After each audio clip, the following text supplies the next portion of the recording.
Ini yang menarik juga tadi ya, selain listing dari 4 emiten baru, ada juga penghapusan kode broker di bursa saham kita. Nah, ini seperti apa nih nanti kira-kira akan mempengaruhi transaksi di bursa saham kita hari ini, Mas Rendy?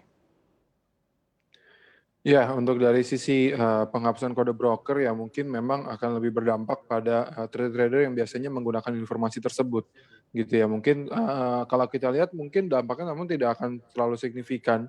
Mungkin kalaupun ada dampak yang cukup, signifikan nantinya, itu mungkin akan hanya dalam jangka pendek gitu, karena mungkin dari sisi trader-trader ini akan butuh penyesuaian aja untuk mencari nantinya kira-kira indikator apa lagi yang bisa mereka gunakan untuk melakukan analisa, seperti itu. Jadi kita lihat sebenarnya sih untuk dampak, dalam jangka panjangnya kita lihat nggak akan terlalu signifikan ya ke bursa kita dari sisi penghilangan kode broker gitu. Cuman mungkin kalau kita lihat sebenarnya belakangan memang dari segi nilai transaksi juga relatifly turun gitu. Cuman memang kita lihat ini lebih karena isu-isu dari sentimen global terkait dengan kondisi ekonomi dan lain sebagainya. Sedangkan untuk dari sisi kode broker ini mungkin bisa dibilang tidak memiliki dampak yang signifikan ya terhadap, pergerakan bursa kita belakangan ini, seperti itu. Baik, Mas Rendy, kalau kita perhatikan begitu ya gerak laju dari IHSG di pembukaan ini, IHSG dibuka menguat begitu Mas Rendy. Nah ini pandangan Anda bagaimana gerak lajunya nanti di IHSG hingga penutupan nanti di sesi 1 maupun di sesi 2 nanti? Iya, kalau kita lihat memang sebenarnya pergerakannya hari ini agak mirip dengan, akhir-akhir pekan kemarin gitu ya, di mana sempat ada penguatan, cuma kita lihat sekarang penguatannya juga semakin menipis gitu. Memang kalau kita lihat, sentimen dari global ini yang masih menjadi pemberat gitu ya, karena, kalau kita lihat mungkin dari segi domestik sebenarnya nggak ada terlalu, concern yang signifikan gitu, karena pertama dari Covid pun kita masih relatifly, rendah ya, laju penyebarannya, terus Omikron juga kita masih belum terdeteksi.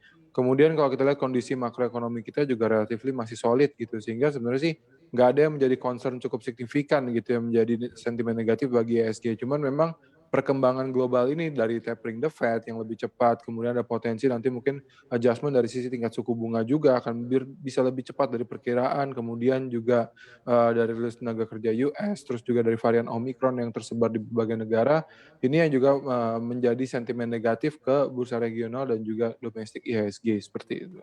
Oke, Mas Rendy, kalau kita lihat juga dari tadi ya sempat terjadi aksi tarik-menarik begitu di bursa saham kita, tadi sempat, berada di zona merah kemudian ditarik lagi ke zona hijau begitu dan kalau kita lihat seperti apa sih sebetulnya menurut Anda untuk sentimen-sentimen yang sebetulnya kita katakan cukup positif ya, ada window dressing, tapi tampaknya juga tidak terlalu signifikan untuk sentimen ini di sepanjang akhir November hingga Desember ini. Nah, ini kira-kira seperti apa menurut Anda untuk laju, bursa saham kita di sepanjang bulan Desember?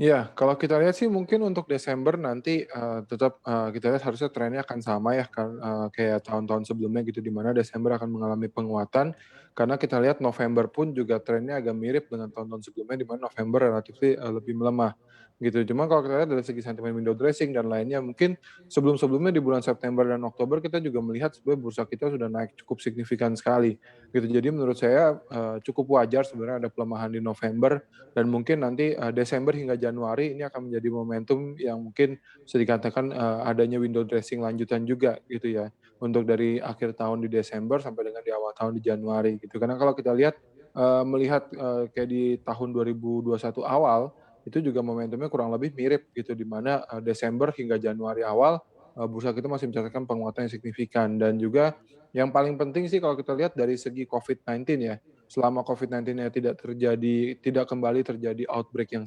masif, ini harusnya laju IHSG juga akan lebih konsisten gitu mencatatkan uptrend-nya ke depan.